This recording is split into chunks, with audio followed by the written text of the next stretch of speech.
like my clock in the background?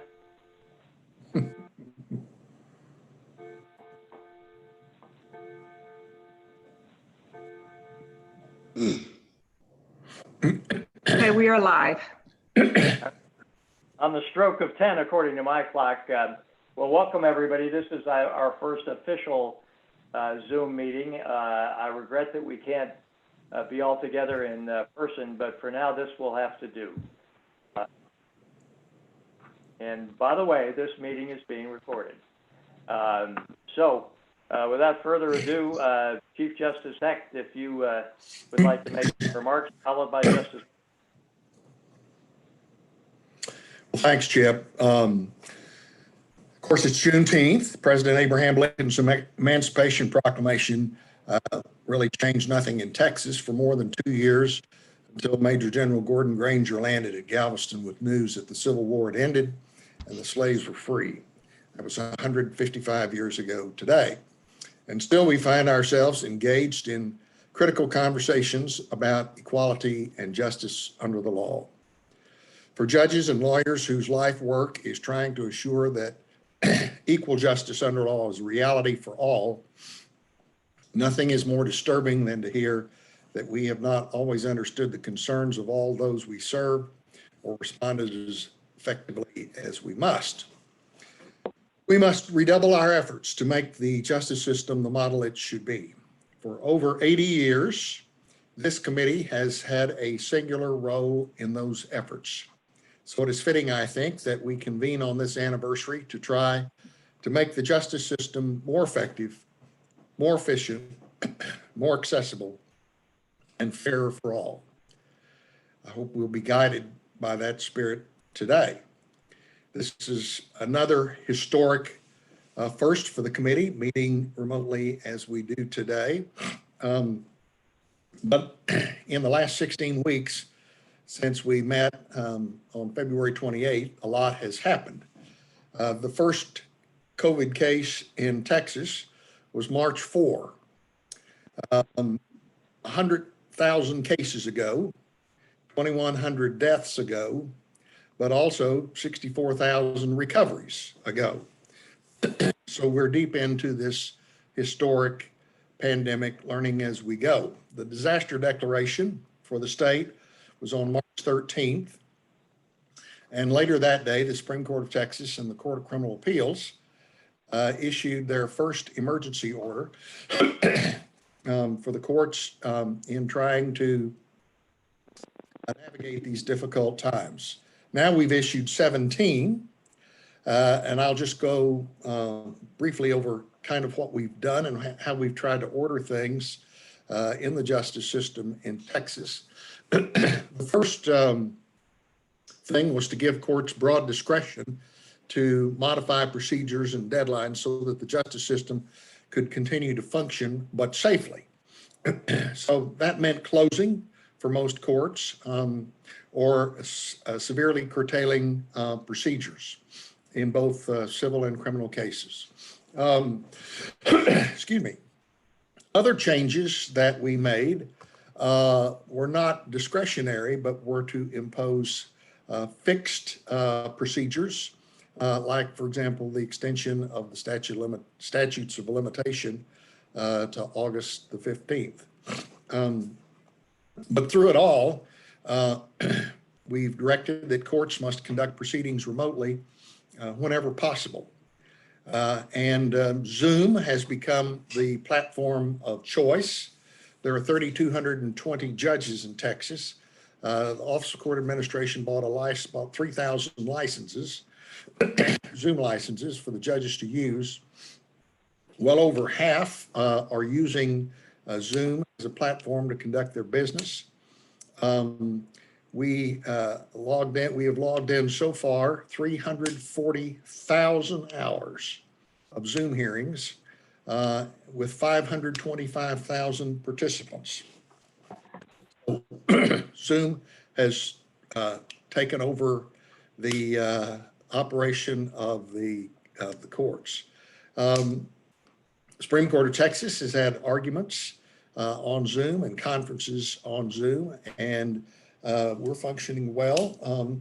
and courts across the state are doing the same thing.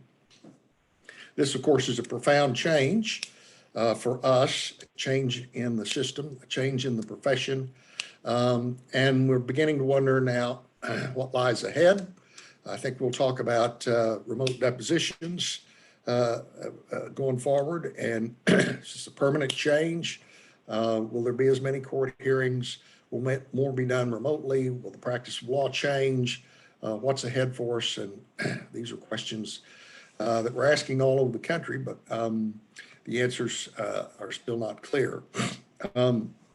Through it all, one thing that's been very important, and what we're doing today with this meeting, is to ensure transparency and public access to all these hearings so that the courts do not, by becoming remote, become invisible, because we want people to see that how the courts are performing, what they're doing, cases just as they would, just as they did before. We're gradually reopening, but to reopen a court in Texas, it must have a plan, and the plans can be regional. They can be for a county or a jurisdiction. OCA has gotten more than 600 so far, so we're almost fully opened as far as being able to conduct some proceedings in person, but they're still very limited. So here's the kind of the basic structure that we have gone to. The Supreme Court has issued emergency orders that are mostly general.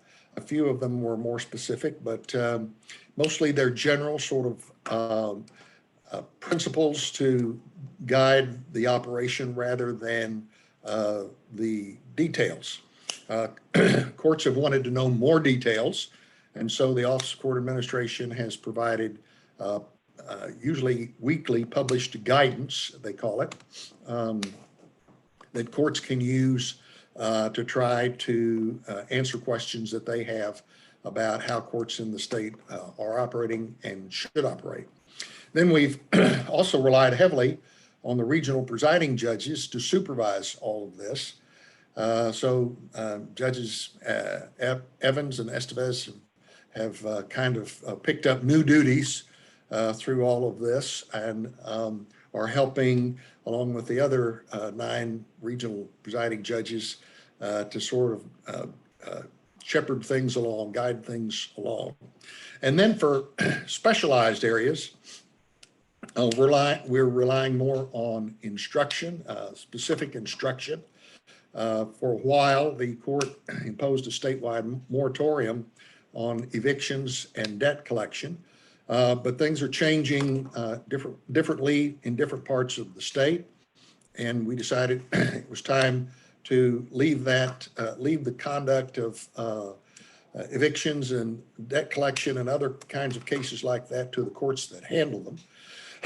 So we have formed a Justice of the Peace Task Force, which has about 16, 17 people on it. Some judges, also stakeholders in those cases like legal aid, the Texas Department Association, creditors bar, creditors attorneys, landlord attorneys, to try to come up with best practices and guidance for those judges. So we go from the very general in the emergency orders down to more specific instruction in hopes that we can help everybody move along either as quickly as they want and safely, or at a more cautious pace, but to try to get everybody back where we were before this hit. The hardest nut to crack is jury trials. So there can be none before August the 1st without permission. And I imagine that the date will get pushed back to September and maybe even later than that as time passes, but we don't know yet.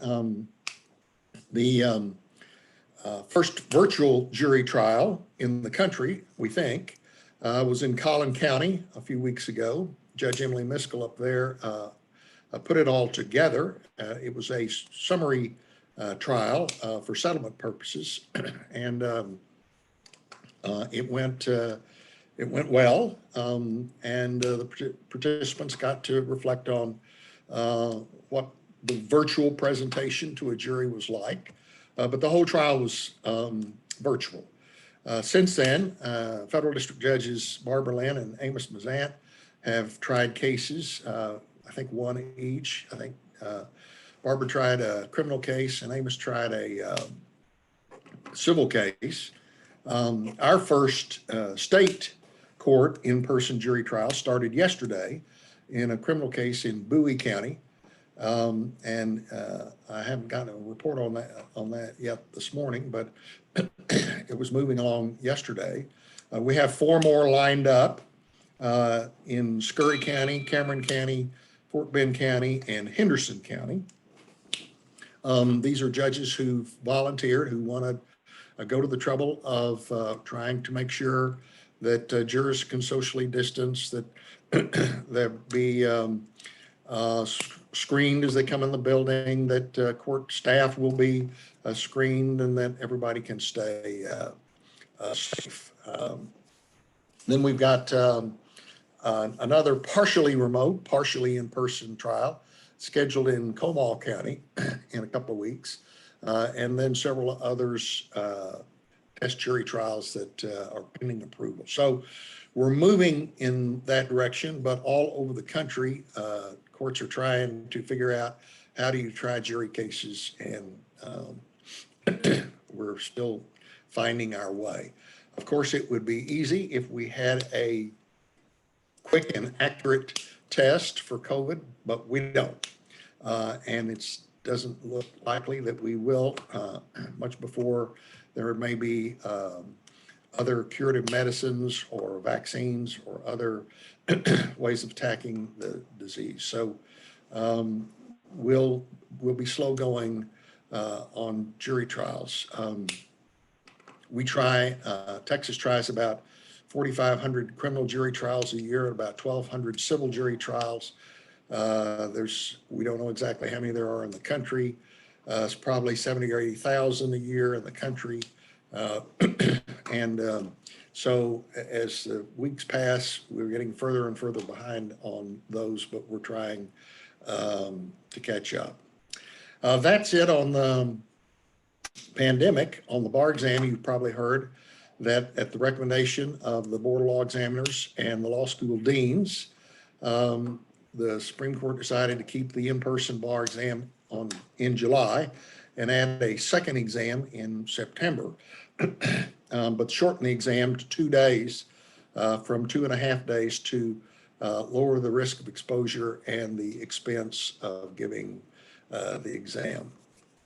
Again, other states are all over the map. Some are delaying the exam, some are giving it online, some are waiving the exam altogether, and the states have just taken different approaches, which is probably good because we'll see how those turn out.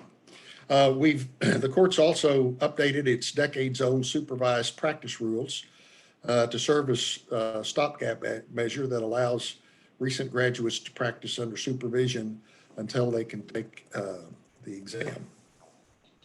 You may have heard that the appellate courts suffered a severe ransomware attack on May 8th.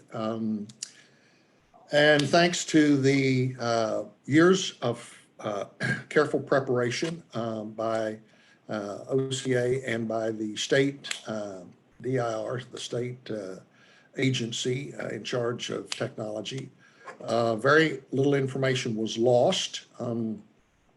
Almost all of it was backed up. It has been quite a bit of work and significant expense to get back, put everything back together and have it functioning fully again. We're closing in on it, although we still have a ways to go. People have been working 24/7 trying to get this done. And Microsoft, we've hired Microsoft to help us, and others where we needed more expertise in trying to resume. I will say that the courts of appeals have just done remarkably well under very difficult circumstances. And this is really the court management system that we use. We call it TAMES. It's kind of the backbone of our functioning.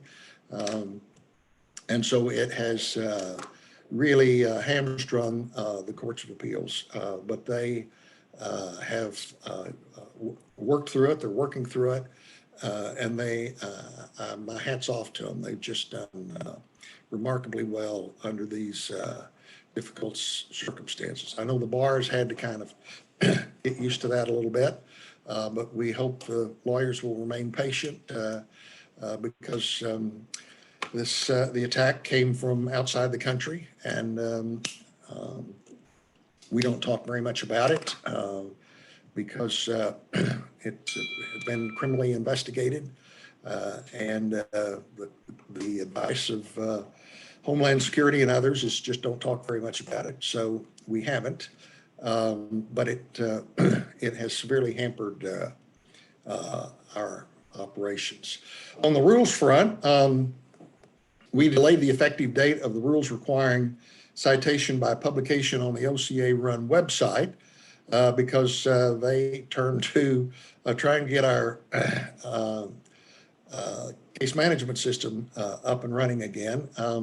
So that'll come up July 1st instead of June 1st. We've given final approval to the changes to Rule 277, effective May the 1st, requiring specific jury questions in parental termination cases. We adopted the changes in Rules of Civil Procedure 47 and then 500 and 509, read the jurisdictional limits in statutory county courts and justice courts, and they'll be effective September the 1st. The Supreme Court and the Court of Criminal Appeals adopted the Rule of Evidence 103 amendments to clarify that offer of proof provisions apply in bench trials, and they became effective June the 1st.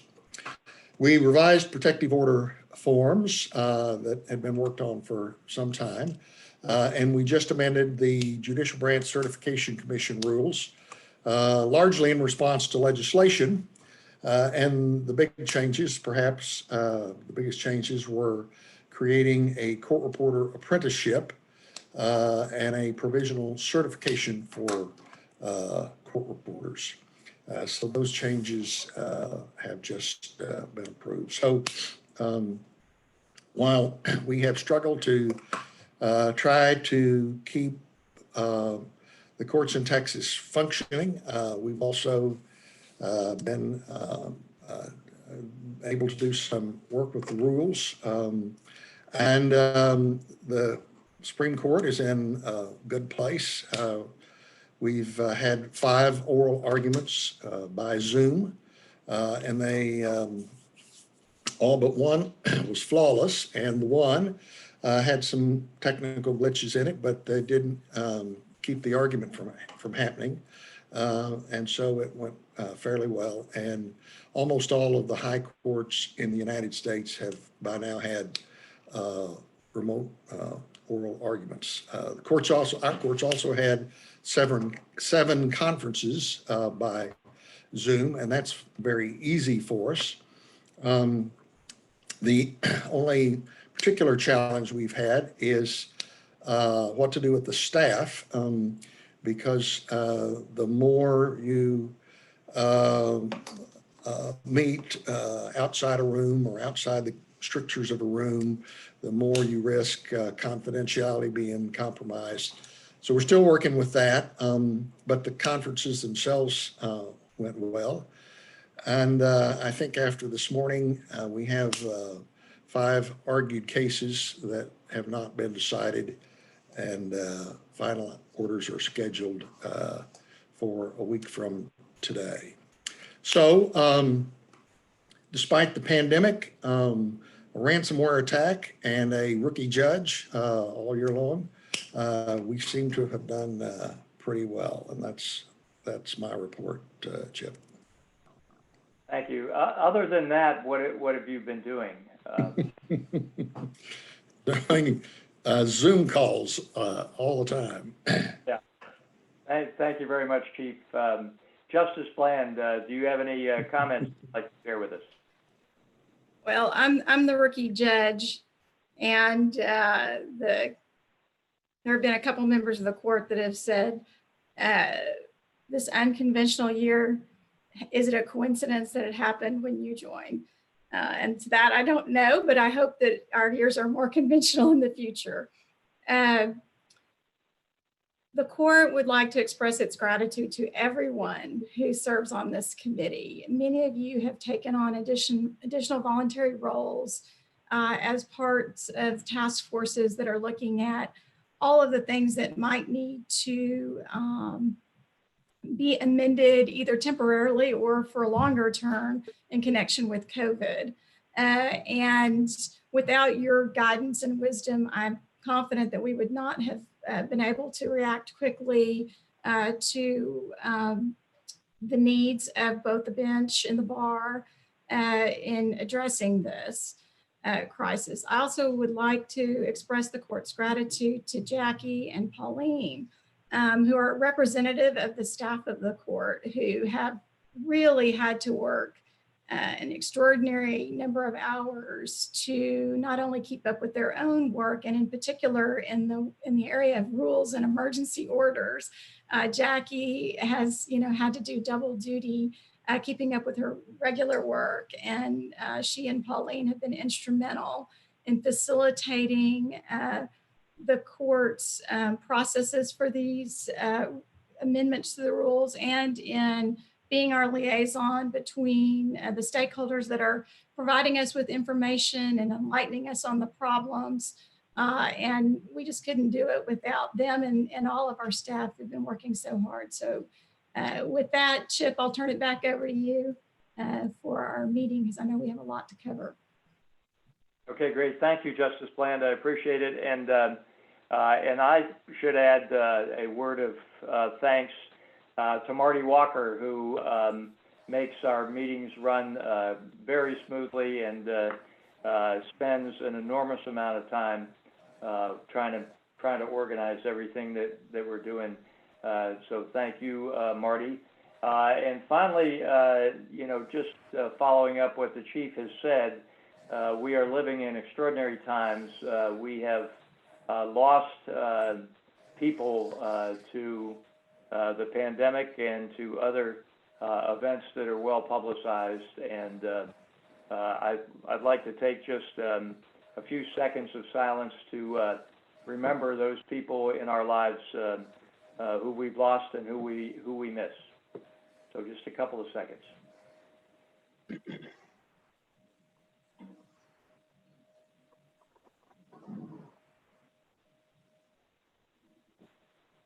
Okay, thank you. Our first agenda item is expedited actions. Bobby Meadows and Justice Christopher, I believe, are leading up that effort. So whoever wants to take the helm, go for it. Thank you, Chip. This is Bobby. Let me just kick it off because Tracy will be doing most of the talking. The Discovery Subcommittee has convened on our first two agenda items, expedited actions, specifically revision of Level 1A and Rule 199 and procedures for remote depositions.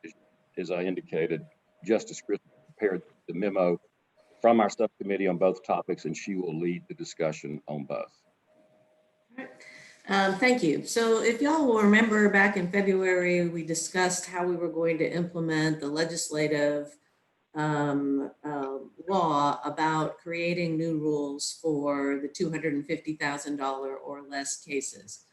We discussed three options at the meeting, and although the majority of the people voted for level 3, or the third option, which was to put the cases in level 2 and change the deposition limits for all level 2 cases, the subcommittee ultimately went back and decided that that was not a workable way to do it. We also felt that we would not be true to the legislature asking us for specific rules, asking the Supreme Court for specific rules about these cases. And that if we made only minor changes to level 2, it would not look like we were actually doing our job. So the subcommittee then went back to the level 1A option for these cases, which we have drafted. We talked a lot about what Lisa had said in connection with the enactment of this new rule, that people said the expedited action rules were working. And from the judge's point of view, the part of Rule 169 in terms of the actual trials never really seemed to come up. So what we ultimately concluded that what was working out of the expedited actions rule was the limited discovery that we put in level 1. And so what we have done is we've created a level 1A with limited discovery for these cases involving $250,000 or less, but not changing or trying to put them actually into Rule 169. Because as we discussed, especially in the county courts, if all of their cases are $250,000 or less, there's no real way to give priority to those cases, which is contemplated in the expedited action rule. So that is where we have ended up. And you all should have all gotten a copy of our proposed level 1A. It is almost identical to level 1 with some exceptions, which we've highlighted. So we've added a provision about without leave of court. We've changed the hours to 20. Same thing for interrogatories, request for reduction, request for admissions. We also added a sentence with respect to reopening discovery. So we think that, I mean, we talked a lot about whether we thought the number of hours and the limitations on discovery would be enough. We think that it is enough for the vast majority of the cases. And for the few cases where it's not enough, the parties can either amend their pleading or they can go to court and ask for more discovery. So that's basically what we've done in connection with this new rule. Okay, thank you, Justice Christopher. I think if you hit your participant button, you can raise your hand if you wish to make a comment, and then I will see it on my screen, hopefully.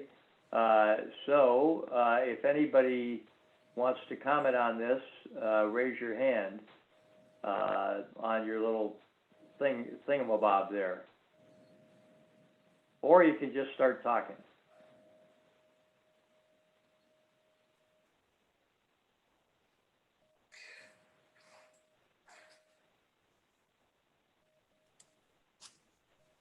Frank Gilstrap, I see your hand up. In the real world, you know, is there, what would be the result if we simply collapse all of the level 1 discovery into 1A? I mean, I just wonder what the proportional amount of cases in each one is. I don't know the answer to that. I do know that, you know, we've been tasked by the legislature to have rules for both levels. So that's why we went with the separate level for the $250,000. So we couldn't do it even if we wanted to. Maybe. I think it would be clearer to the legislature, especially since level 1 then ties into Rule 169, which is a shorter trial and getting to the, top of the docket. So I think we need to keep them separate. All right, thank you. Lisa Hobbs. So when I was reading it this morning, I was not as thrilled about excluding these from 169. But as you're talking, Judge Christopher, I think I'm coming around to maybe your view. When we started this expedited actions thing, it was a trade-off. Like, you're not going to have as much discovery maybe, but we promise you we'll get you to trial, or we'll do our best to get you to trial as quickly as possible. But I do hear what you're saying. If everything on the the county court's docket is expedited, then nothing is expedited. So I think, and that kind of goes to Frank's comment too, I kind of think this might be the best middle ground, like maybe not ideal in the initial compromise of expedited actions, but practically speaking might be the only way to do it. So I'm supporting right now what the subcommittee did. And thank you, Judge Christopher, for taking my comments to heart. Justice Gray and then Roger Hughes. Tracy, I was looking at the placement of the without leave of court. Is it the intent of the subcommittee to allow the trial court discretion only with regard to the discovery period? Or should it be in regard to all of the subparts of limitations? I think you're right. I think that without leave of court needs to move up. Specifically, what I thought worked was right after the word following additional limitations, unless expressly modified by leave of court, and then you just allow modification on all 6 of the subparts then. Yeah, I think you're right. I think that the idea was that you could go into court and say the 20 hours is not enough, or the 20 interrogatories is not enough. So I think you're right that that needs to move up to at the top under B rather than B1. Roger. You're muted, Roger.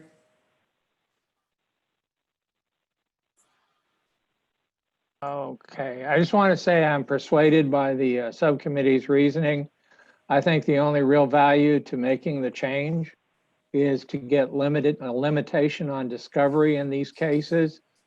The other benefit of an expedited action is to get cases to trial faster. And frankly, I don't know how it's going elsewhere, but getting cases to trial in the expedited trial period just doesn't seem to be happening.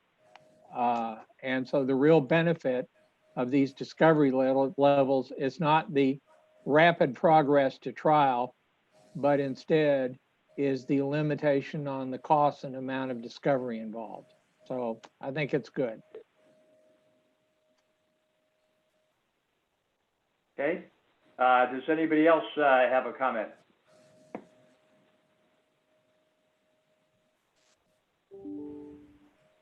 I don't see any other hands up. Any parting words, Justice Christopher or Bobby? I don't think so. It looks like we had put in that Rule 47 also needed to be changed, but it sounds like the court's already done that. Yeah. All right. So that will conclude our discussion about expedited actions. That recommendation will go to the court for its consideration. And we'll move on to... Hey, Chip, yes. can I ask a question on one of these notes in the memo? Certainly.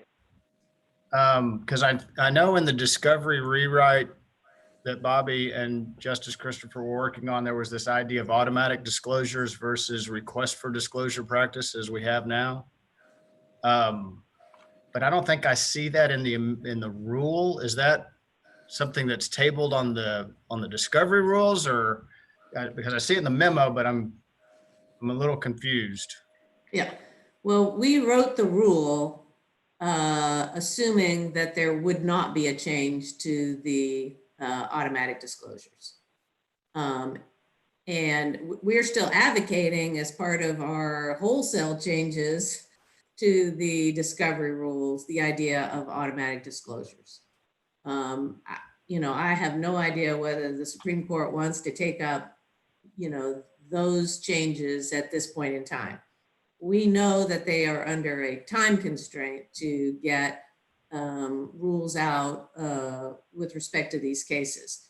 So we have written it with the idea that the bigger changes have not happened, but we are still hopeful that the bigger changes will happen. And is it, so I know this is not your subcommittee is not a judicial body, but the clear language of the statute was filed in county courts at law. Is it, despite that clear language, there is a finding of alternative legislative intent, or just we're going to blow that off? Well, I think we discussed that last time or 2 times ago. And I think the majority of the SCAC did vote to make them applicable to all cases, just under the Supreme Court's general rulemaking ability. And the reason that we did that was that there's overlapping county court, district court cases in various counties. And the idea of, having one set of rules for $250,000 cases in county court versus another set of rules for $250,000 cases in district court did not make sense to us. So that's the way we wrote it the way we did. And I think we did vote on that a couple of times, I think. Well, I get it. I'm not sure I disagree with the logic of it. I'm just curious about whether, so it's clear we're talking about the general rulemaking authority rather than complying with a legislative mandate in a clear language of a statute. Well, I think it does both. We have clearly written rules for county courts where they have the amount in controversy of $250,000 or less. And then under the court's rulemaking authority, they've applied that rule to district court. So I think we have done both things. Jim, the question would be whether the legislation prohibited making this change in district courts. I don't have it in front of me, but my recollection from our discussion was we did not believe that the legislature said make this change for county courts and only county courts.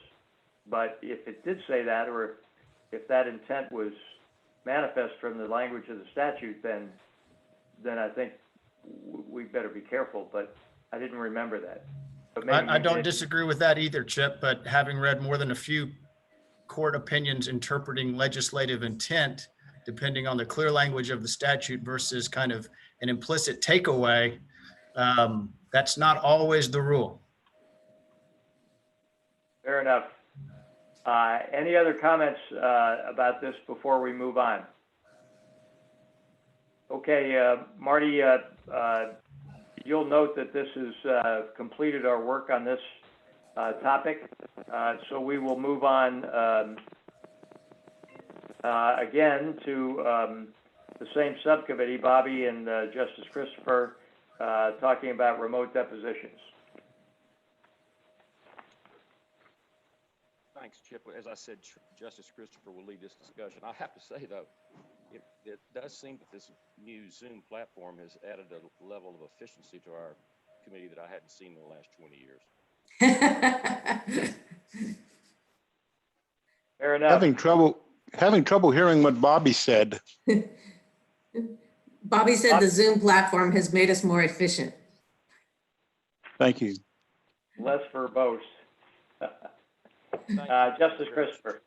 Okay, so the court asked us to look at Rule 199 in connection with remote depositions and whether we should change the rule once the COVID-19 situation is over.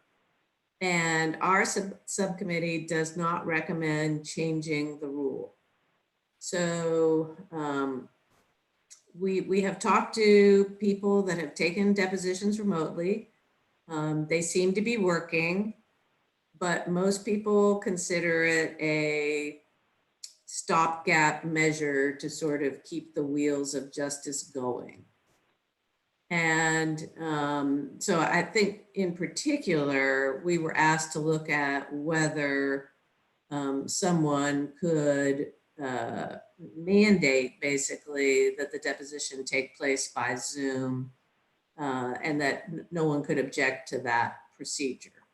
And we do not feel once the COVID-19 crisis is over that that should be mandated.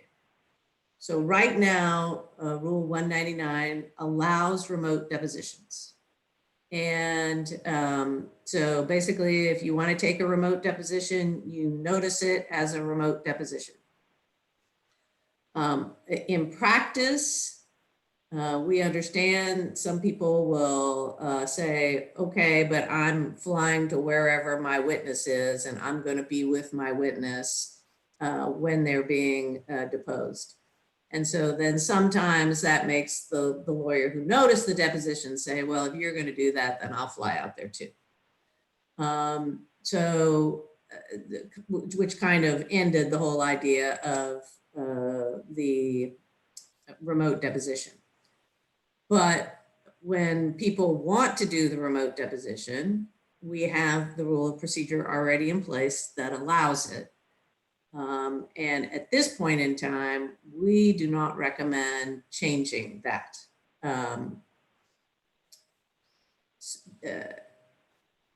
The only thing that we recommend changing is in connection with the administration of the oath to the witness. And right now, well, under the rule, it was kind of a hybrid thing. And I think a lot of judges used that when they were letting people testify remotely in a hearing or trial. You would have a person who could administer the oath actually with the witness and swear them in. And then they would be, you know, officially sworn in for testifying. And at least I know when I was a trial judge, I swore them in too, just to make sure, right? So there would be someone actually with the witness that would swear them in, and then the judge would swear them in, and off we would go. However, since the COVID crisis, people have been swearing in witnesses over the computer. And we think that's a good change. That change can be made to Rule 199. I mean, Justice Busby swore in all the new lawyers remotely. I mean, people are swearing in, administering the oath to people remotely over the computer. You know, we could do a little micromanaging. You know, the witness has to show their ID so you know who they actually are and that they're the person who's being sworn in. But with the ability to actually see someone as opposed to just over the telephone, we think the whole idea of requiring the person to be present with the witness could be changed. But the actual rule, the way we've allowed it, we think it's flexible enough for people to continue to do remote depositions in the future if they want to, but we don't think it should be a mandatory type rule. Okay. Thank you. Professor Hoffman. Thanks very much. So I agree with this. I think the suggestion of the subcommittee makes sense. I have one small additional suggestion. So 199.1C allows for non-stenographic recordings to take place. And I, in fact, have taken a few of these non-stenographic remote depositions in the last few weeks. And they've worked reasonably well. One of the problems with the rule is it doesn't it's not super clear about who is authorized to administer the oath. There's a Texas, I've done some research, there's a Texas Attorney General opinion that seems to make it clear that lawyers can do it. Kennan and Bob Weiss have a good article that cites to that as well. And part of the government code also seems to make it clear. But my suggestion I'm leading to is, I wonder if we might, if we're going to make changes on the administration of the oath, we might specifically talk about who is authorized to administer an oath when you have a non-stenographic deposition. I didn't realize that lawyers were authorized to administer the oath.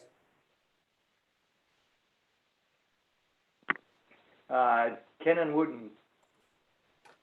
I also suggest not including a provision to mandate remote depositions. I've, over the course of the last 2.5 months, had approximately a dozen remote depositions, all via Zoom. And I think they're a wonderful alternative to no depositions occurring.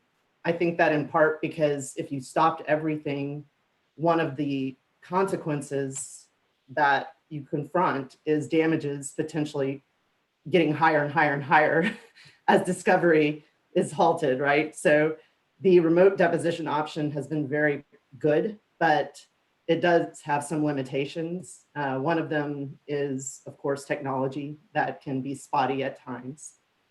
Another potential limitation that I've experienced that I can't really quantify, but I can qualify, is that people tend to get more exhausted with Zoom after being connected to the computer about 7-8 hours than they would feel if they were in person. And I think that affects how witnesses respond. I think it affects how attorneys interact with one another. So remote depositions are good, but I would strongly advise against making them mandatory because I don't think they're the same as in-person depositions. In regard to a comment, however, I think it would be helpful if there were some comment to kind of specify that this rule does apply and allows these remote depositions. I think sometimes what's apparent to us as a Supreme Court Advisory Committee, as a group of people who've been looking at these rules for a long time, isn't necessarily apparent to the average person picking up the rule book. So if the rule is going to be modified in part to address remote depositions, I think it would be helpful to specify in a comment that these remote depositions are permissible so that there's no question to people reading the rules. Thank you. Robert Levy. I also agree with the subcommittee's recommendation, but I thought it would be helpful to point out a couple of issues that if there was either a comment or rulemaking that items that could be addressed. One of them has to do with exhibits to the deposition. And talking to colleagues who have handled a number of these remote depositions, they've noted that when a party is taking a deposition, they'll try to show a witness an exhibit on the screen, obviously in the Zoom format. And that can be very difficult for the witness to review a multi-page document on the screen, particularly when they don't control the document. And one of the processes that has been followed, which seems to work well, is to send the witness a sealed envelope with the exhibits, and that is open prior to the deposition starting or when it starts, so that the party taking the deposition still has a chance to use their exhibits without a lot of prepping, and but yet the witness will still have a physical copy of the materials. Another question I think will probably come up, it relates, I think, to what Professor Hoffman was noting, is at trial, the use of the Zoom video itself, how will that actually function in terms of playing the Zoom video before the jury?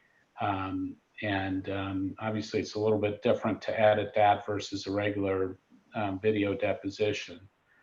And the final issue that comes up from time to time is whether it should be clear that all the lawyers, including the party that's defending the deposition, should be on screen, so that it's clear that there's no one coaching the deponent immediately off screen, particularly if the lawyer is sitting in the room with the deponent. So those are just some.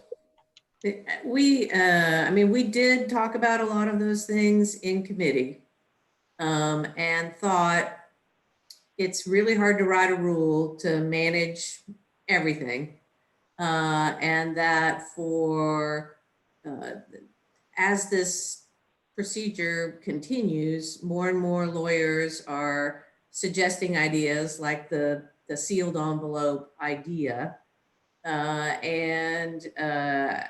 We kind of felt like we should let it play out a little more, and really see if there are problems.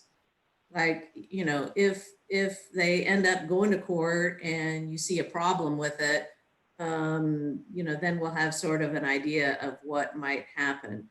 With respect to the actual Zoom deposition, my understanding is that it's not just the Zoom platform that's recording, that you actually have somebody else who's recording it.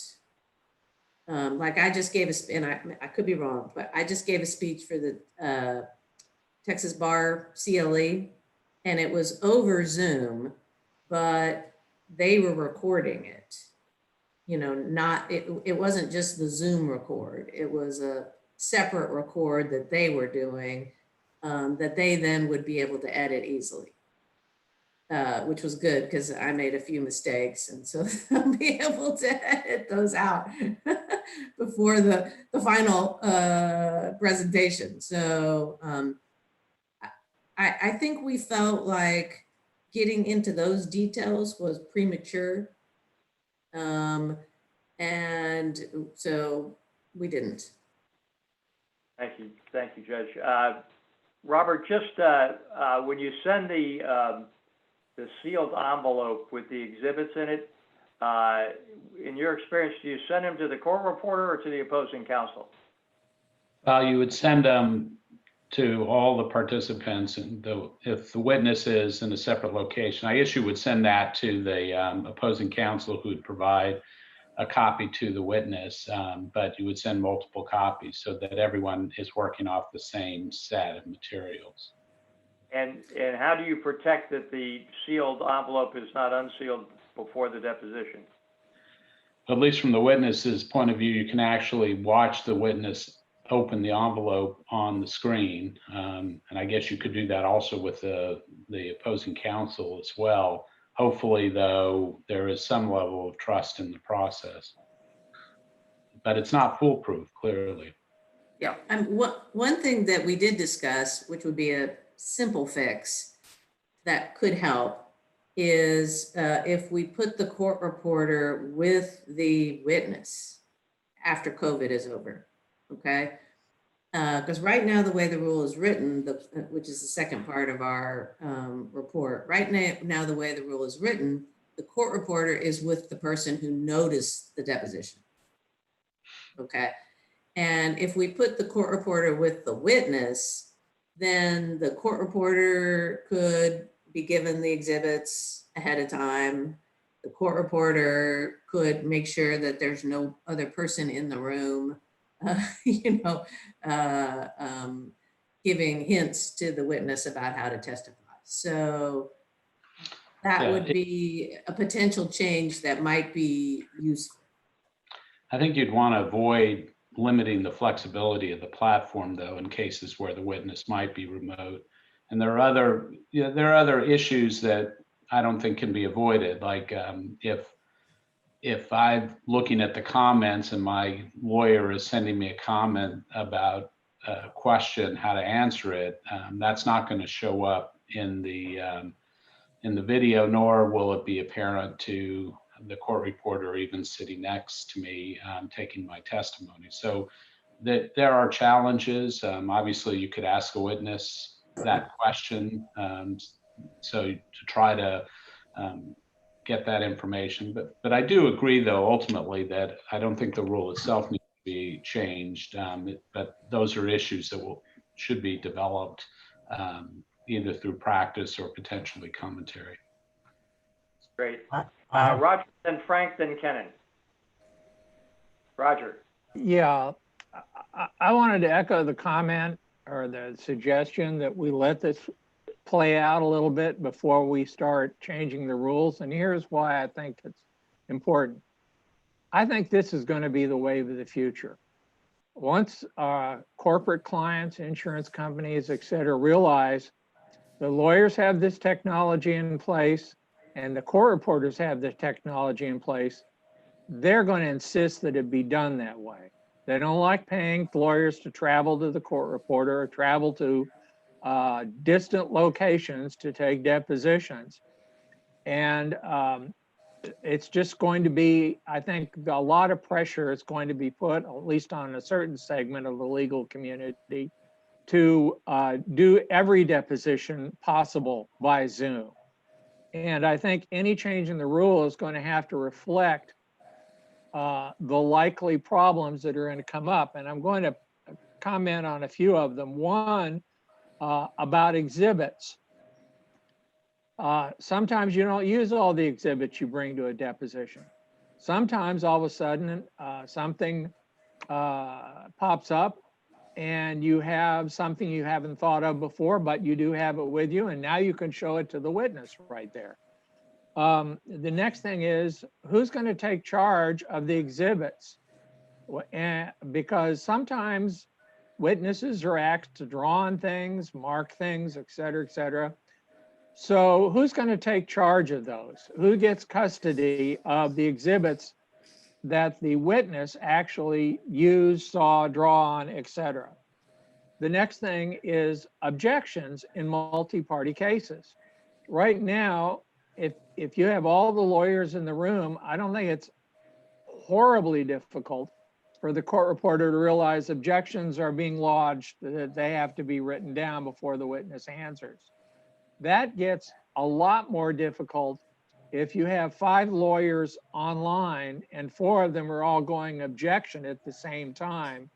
It drives the poor court reporter crazy. So there may have to be something done to work out getting the objections down, and whether we continue to require they be lodged at the time or later may have to be an issue to be revisited. And finally, if we're going to allow the Zoom recording to be the video of the deposition, then we're going to have to work out who certifies that. Whether we're going to have, I mean, once again, clients are not going to want to pay a videographer just to sit there and watch the deposition and then download the video from Zoom. They may find that a bit excessive.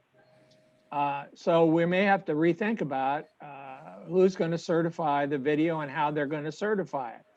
Those are so that's why I think we may want to watch this play out a bit before we start really changing the rules.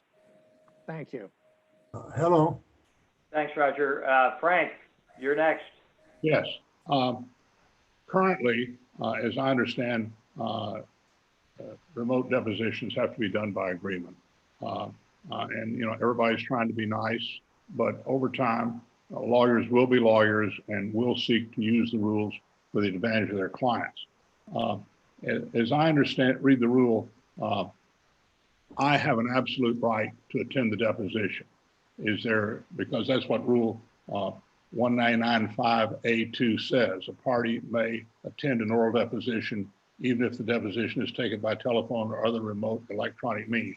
Is there any way that a judge can, under the present rule, can mandate, and you can see that, for example, even being used as an intimidation tactic. We have a witness who's concerned about his health, and some lawyer party comes in and says, I want to sit across from the table from you and cough.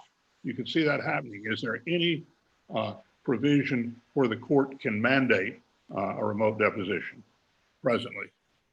Well, I believe that there's an emergency order, and Justice Heck can double check me on this. There's an emergency order that says you cannot object to the fact that the deposition has been noticed remotely during this place and time. I don't know if there's a specific rule addressing what you talked about, Frank, although my husband has done quite a few of these remote depositions, and he did have opposing counsel who initially said, well, I'm going to do exactly what you said. I'm going to go, and be with my witness. And basically all the other lawyers said, okay, well, we'll go into the court to get an order saying you can't because it would be dangerous to the witness. And he backed down. So I don't know whether anyone else has had that problem. One more thing, you mentioned the possibility of the problem of coaching the witness, and I had all sorts of scenarios set up where people would stand behind the camera and hold up cue cards. But Robert Levy is smarter than me, and he says, look, you can just sit it to them on their phone, and the only way you can deal with that, I guess, is to ask the witness not to have the phone with him or not to look at his phone. Is that generally what's done? Well, you can actually use the Zoom chat feature and tell them what to say. And they're looking at it. Although apparently I've heard that backfires, because even though you send a private chat message to your witness, at the end of the Zoom, all of those chats are available to whoever was the host. So, It should, no, they are private. They are private. Okay. No, they're available after the fact, is what Right. Justice Christopher is saying. So during the deposition, they're private. But if somebody wants to capture the chat, they can capture the private components of the chat as well, at least under the current technology. But that might be too late. The witness has already answered the question. But it evidences coaching that shouldn't have occurred along the way. So you could object to it at trial then? Yeah. Okay. Okay, Kenan. One thing I'll share for what it's worth is that when we first started having remote depositions in the case I referenced earlier, several of us were a little unclear as to what we would need from a technological perspective in order to make these depositions as smooth as possible via Zoom. In the past, I know the Judicial Committee on Information Technology has prepared technology standards to kind of go with the e-filing rules. And those standards, of course, can be modified more readily than rules and can more quickly be updated to account for changes in technology. It may be overkill in this context. It may, however, be very helpful because in our case, we spent a fair amount of time figuring out what we really needed versus what would be ideal to have. And lawyers, although we are learning how to exist in this remote world, a lot of us don't have technological savvy necessary to tease apart what we really need versus what would be ideal.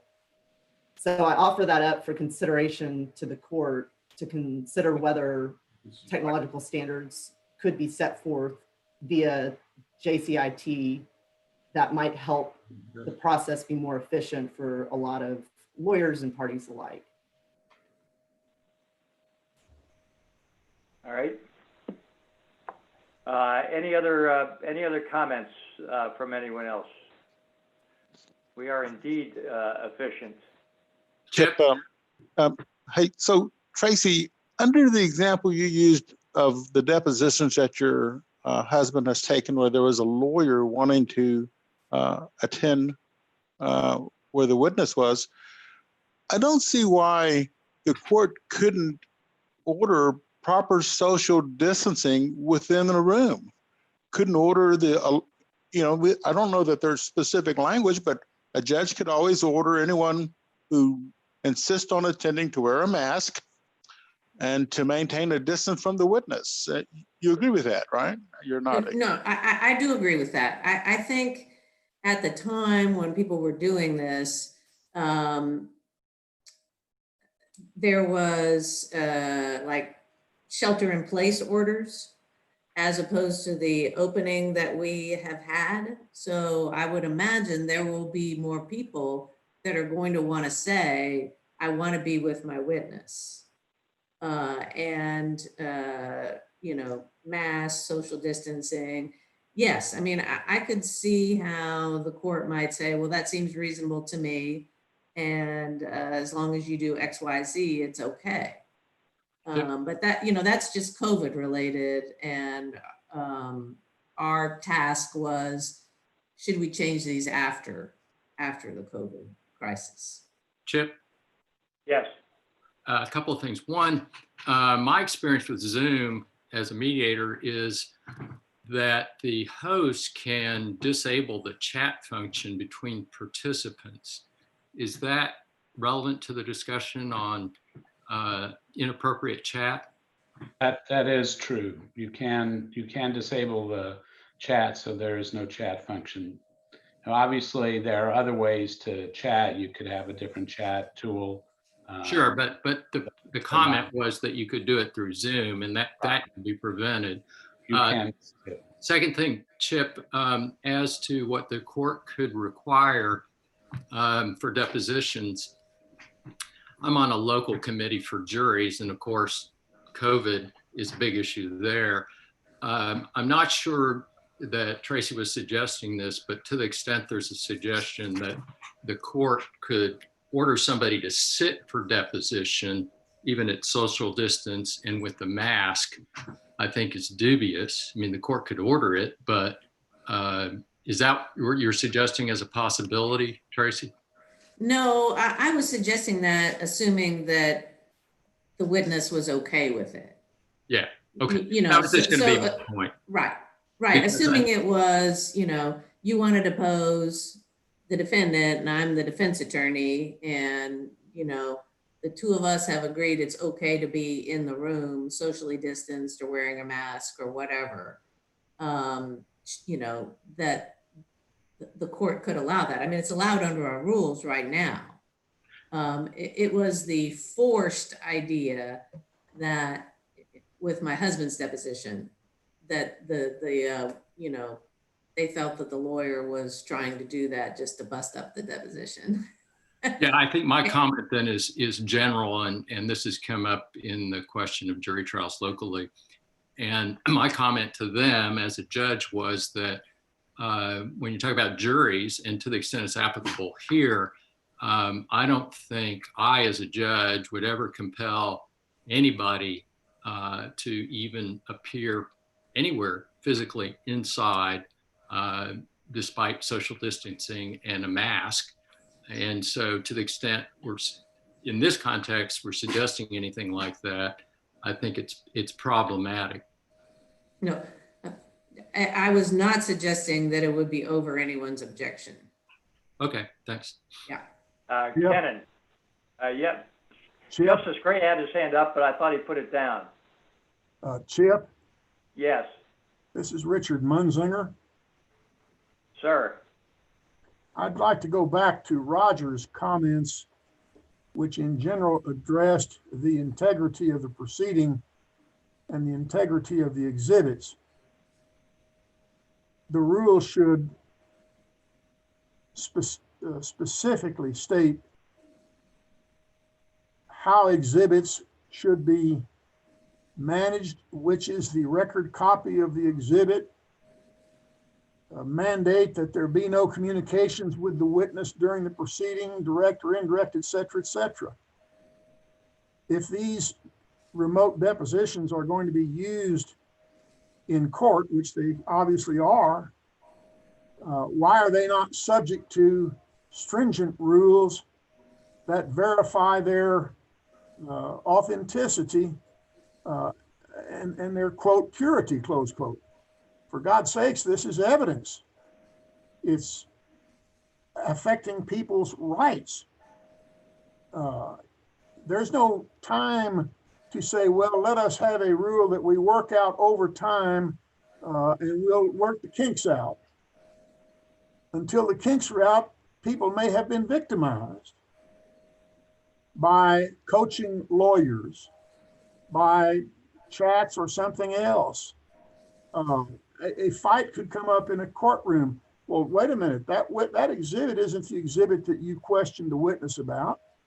And an argument comes up, well, which is the record copy of the exhibit? You don't have that with an in-person deposition because the court reporter's copy of the exhibit is the record copy of the exhibit.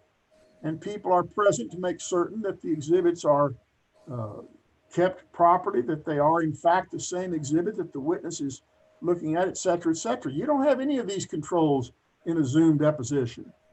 But the Zoom deposition goes into court and affects people's rights. I understand that you don't like to make complicated rules and you don't want to do all these things. Nevertheless, look at what we are doing and the process that we are doing. The end result of these proceedings affects people's legal rights. In any kind of a case, in every kind of a case that the civil courts have jurisdiction over. There's no room, in my opinion, for any kind of informality or taking a chance on any of this. We all know that not every lawyer is honest and not every witness is honest. And we all know that people attempt to game the system. Not all lawyers are honest and what have you. The rule should specify a number of things, such as no communication with the witness, no one present with the witness, et cetera. If it turns out, I mean, we say that the lawyer has a right to attend the deposition. What does that mean?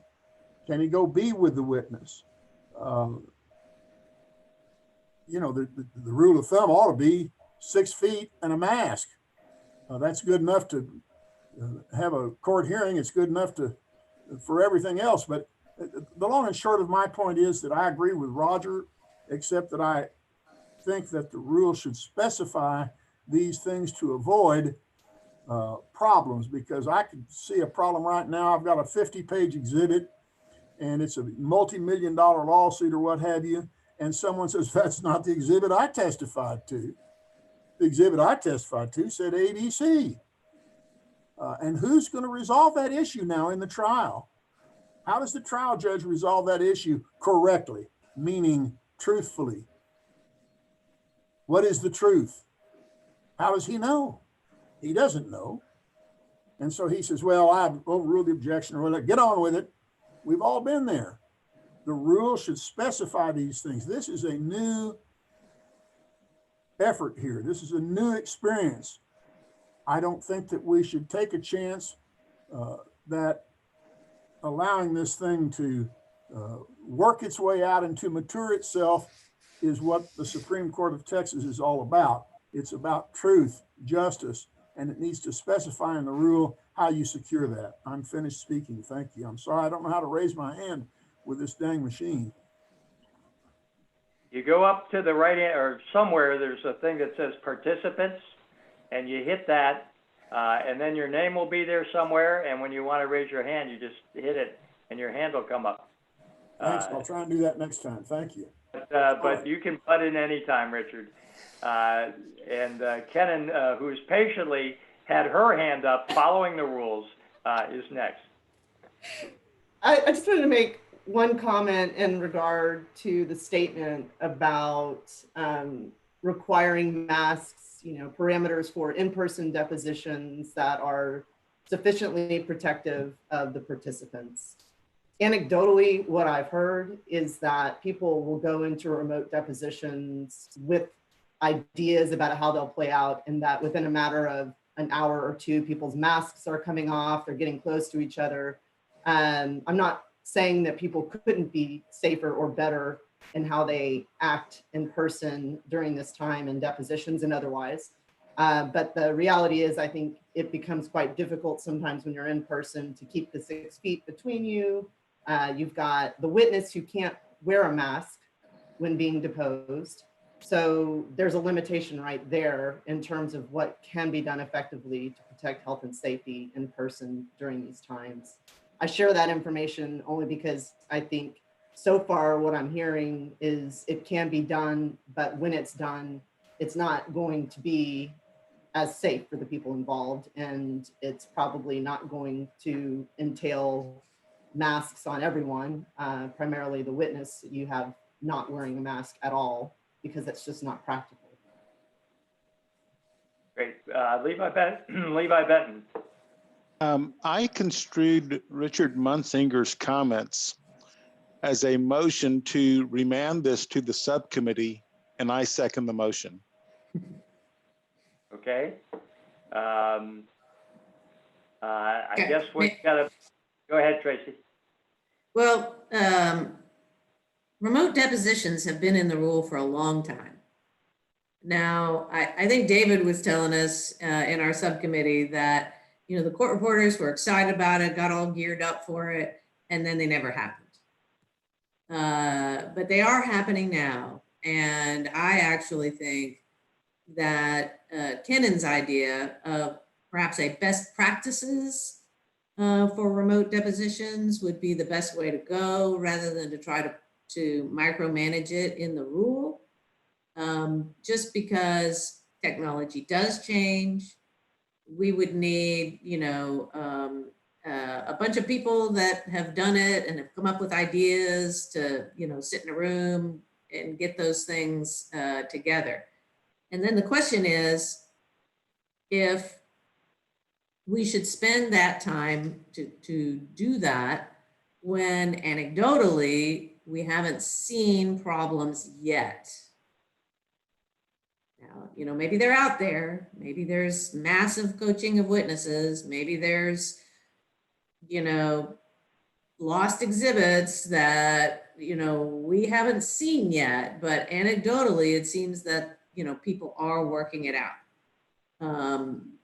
But so that's my 2 cents worth on remanding it to the committee, especially if the rule is only for COVID time, which we hope will end in you know, a year, assuming we get vaccines.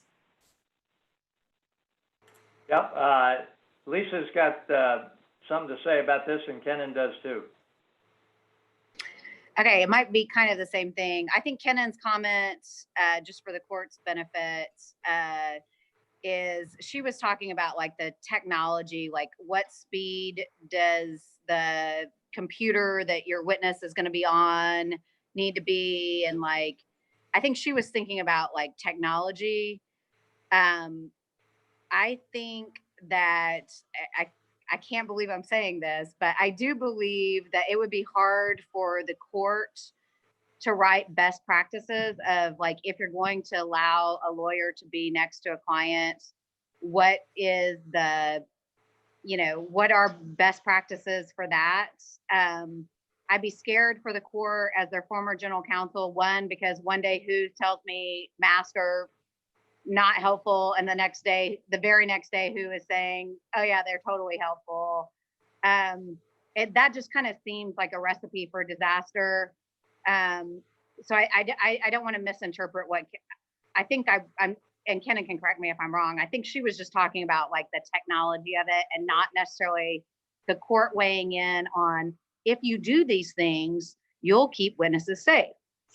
On the other hand, I do think I concur completely with Yelenosky that we should be doing things, and we've got to take into account when trial courts listen to orders, you know, decide on motions. Like, you do need to make sure you're keeping participants, especially third-party participants that aren't the plaintiff or the defendant, safe during depositions. But I don't know that we can do that on a statewide basis, especially when we have, you know, some counties that are hard hit by the corona, and then a lot of counties that may not have even seen their first corona case. It just seems that I agree with Tracy. Like, I don't know that this is the role of the subcommittee. First of all, none of us are doctors or epidemiologists or anything like that. I don't advise it for the court. I hear all the concerns, but I think they have to be taken on a case-by-case basis, including the witness's own statement about what their vulnerabilities are, because it might, you know, matter more for a 65-year-old non-party witness than it would matter to a, you know, 24-year-old super healthy person, none of which we know. I mean, we're all just learning about this. I don't know. That's a little bit of a soapbox, and I'm sorry if I went too far. It's okay. Not to mention when you're 105 like Munzinger. But, Kenan. I will note that what I was thinking about was technology, because that was something that presented the biggest hurdle for us in the beginning in terms of internet speed, whether we needed external speakers, what kind of cameras were required, would it suffice if it were just in the computer versus needing something external. In my case, we had a lawyer on the other side tell us all the stuff we needed. And when we probed about why we would need certain things, the response was, I just copied and pasted from the Zoom website. So there wasn't a lot of understanding exactly of what was being demanded because it was picked up and repeated. So ultimately, we realized we didn't need everything on the list, but had to work with our IT people, go back and negotiate with them, et cetera, et cetera. And I think probably when it was all said and done, about 10, 15 hours went into the process that could have been avoided if there were some technological standards that we could just look at and follow. I do want to follow up on the prior conversation we were having about the portion of the chat that's visible after the fact. Received a very helpful article that indicates that maybe now the private chats aren't available after the fact. But I point this out as a perfect example of how quickly the technology can change. So if you were to try to document what should be done in the rule proper, I think you would just be stale within a relatively short period of time if you provided any meaningful degree of detail. Okay, thank you. Alistair and then Stephen. So it seems to me that as this committee does from time to time, we have gotten fairly far afield of the committee's recommendation. The recommendation is a recognition in part that remote depositions are going to continue in the future, even after COVID. I think that they will become used much more often than they had been in the past. And so as I read the recommendation, it's merely to amend the administration of the oath to permit it to be done via video or via computer as opposed to in person. I think that's a no-brainer. We ought to allow that.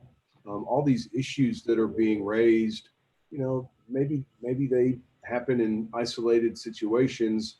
You know, maybe there are problems with exhibits, or maybe there are problems with, you know, lawyers coaching witnesses, but those are, I think, isolated. I haven't experienced them, and I don't think we can write rules to address all of those. I don't think we can write rules to have best practices, nor should we. I think all we should do is vote on the recommendation to change the rule as it relates to the administration of the oath so that people can use remote depositions in the future. So I move that we vote on that recommendation. Thank you. Stephen. Yeah, one thing I wanted to follow up on the chat issue. Kenan, were you saying that the current rule is that, or the current technology is that you can or cannot or have the choice of recording chats? I am digesting right now an article, and I'll go ahead and say that Robert provided it.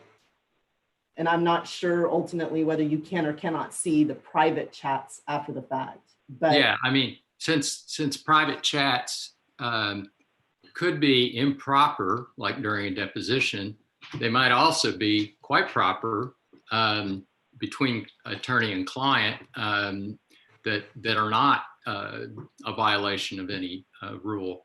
I know that in mediation, the private chats are attorney-client privileged conversations in between the attorney and the client who are in different locations, and neither the host nor anyone else should be able to see those at the time or after the fact.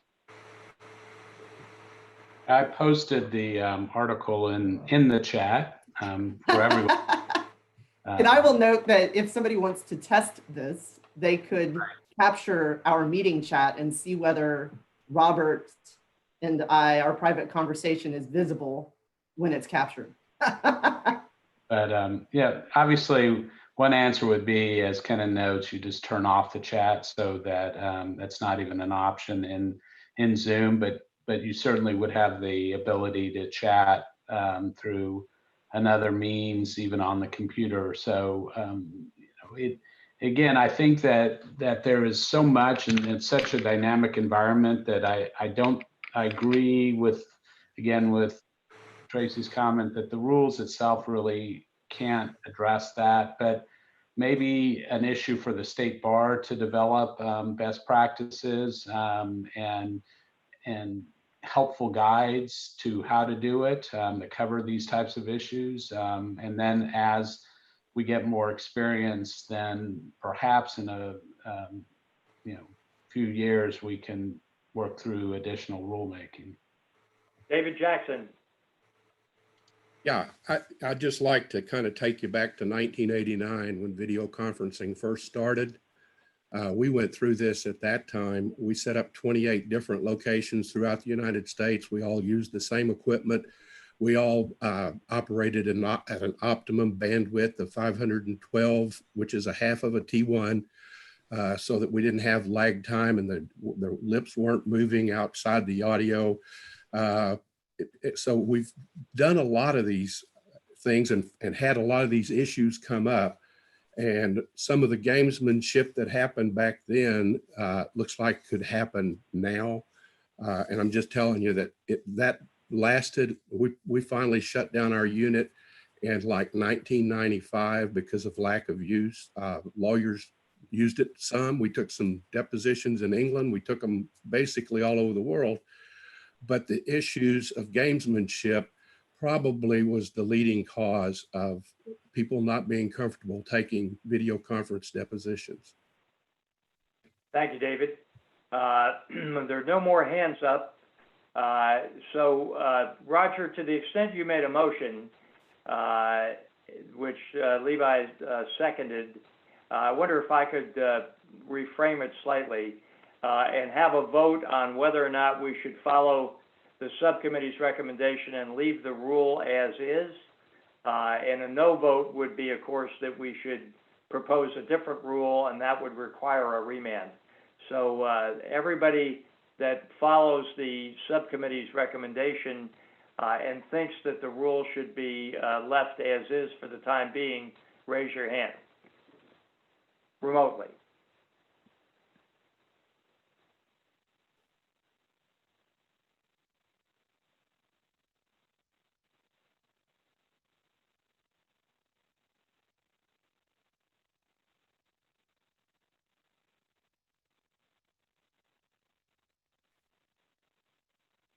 All right, I've got 11 votes. Let me count it again. 1, 2, 3,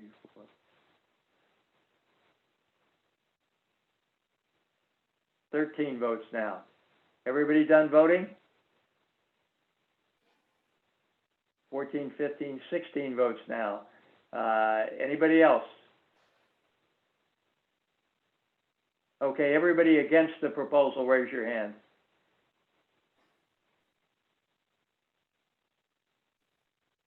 Hey, Chip, this is Jackie. Remember, we need to lower hands first. Right. Can you restate the proposal, please, so we're sure what we're voting on? Sure. The proposal was to follow the subcommittee's recommendation and leave the rule as is for the time being. How do you want to vote on that, Alex? I'm voting for the subcommittee's proposal. Okay. So that'll make I'm sorry. But if, to be clear, there was a change to, are we ignoring the oath right now? No, we're not ignoring that, Lisa, with the oath aspect. The subcommittee's proposal. So anybody that is against the subcommittee's proposal, raise your hand.